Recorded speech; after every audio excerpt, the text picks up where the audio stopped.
Здравейте! Днес място на събитието Столична община. Очаквам всеки момент да започне флашмоб акцията, организирана от градска инициатива за премахване на паметника на Съветската армия. Акцията е по повод заличения трибагник, с който съм на паметника сутринта на 2 май. Нека видим какво се организира.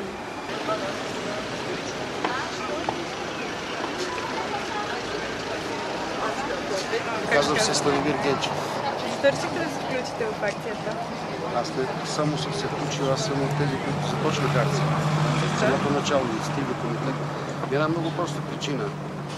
За разлика от много българи, като ме боли, знам кой ме бие. И искам да отида да протестирам срещу това, който ме бие, макар и индиректно. Както и всички тези хора го съзнават.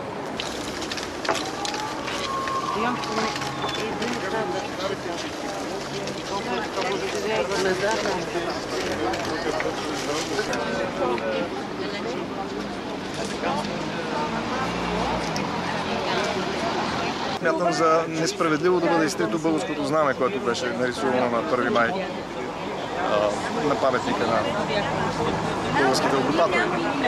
1 май, между другото, беше годишната от Априлското въстание. Та на тази годишна, 136 години от Априлското въстание, вечерта в 10:30 паметника на съветските окупатори, позорният надпис за благодарност към нашите окупатори беше заличен с българското знаме. На следващата сутрин в ранни зори вече го бяха изтрили.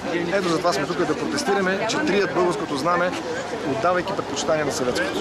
Към когото се обърнем да питаме, всички казват, че прехвърлят топката. Общината казва, ама той на областната управа. Областната управа не връща в общината. И никой не знае сега кой го охранява. Кой е наел и гида да завърши знамето. Това ни интересува. Предишния път, когато бяха гласували паметник. Тогава нареди областната управа. Това се изясни. Вие не бехте против. Против кое? Напротив, тогава даже ни излъгаха. Бяхме против, разбира се. Разбира се, че бяхме против. Красимир Димитров, съм директор на дирекция Обществен ред, УЛНП и защита при бедствия. Сега разбирам, че това е някакъв флашмоб акция. Аз не знам за такова мероприятие, което нито се съгласува по етапния ред, нито организирано мероприятие, нито е по закон за манифестация, митингите и шествия. Всяко едно мероприятие би трябвало да се съгласува с Столична община. Какъв е закон? Сега разбирам, че това е някаква внезапна тълпа или моментна тълпа, която се събира, което го прави незаконно. Предишния път ги хванахме хората, които рисуват паметник, което това не е нарушено обществен ред, рисуването паметник. А изчистването вече е задължение на това, което носи отговорност и не си е свършил. В случай, кой ще ти паметник? Не знам, и аз се питам колко е изчистено на мовика. Предишния път аз бях там, когато го чистих. Но сега не знам, от другата страна като беше, бяхме с фирма, която го изчистих. Ето от областни управители. Аз съм Ковър Сипарев, здравейте. Защото тази провокация не може да продължава с паметника изобщо. Давно трябваше да е махнат вече. Какво според вас трябва да е бъдещето на паметника? Бъдещето е в музея, където да се изпълни истинската роля, да напомня за историята. Имаше и паметник на Сталин, на входа на Борисовата градина, паметник на Ленин, на Георги Димитров. Всичко това е махнато. Така трябва и с този паметник. А освен това, държавата направи един музей за 2 милиона лева за социалистическото изкуство. Този музей ще седи ли празен? Трябва да се напълни с тези уродливи неща.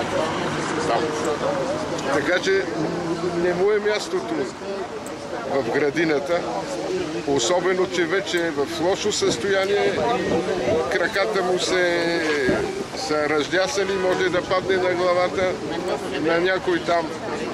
Нека си отиде в музея, поживо, поздраво и тогава духовете ще се успокоят и най-вече ще може да сметнем, че сме в Европа.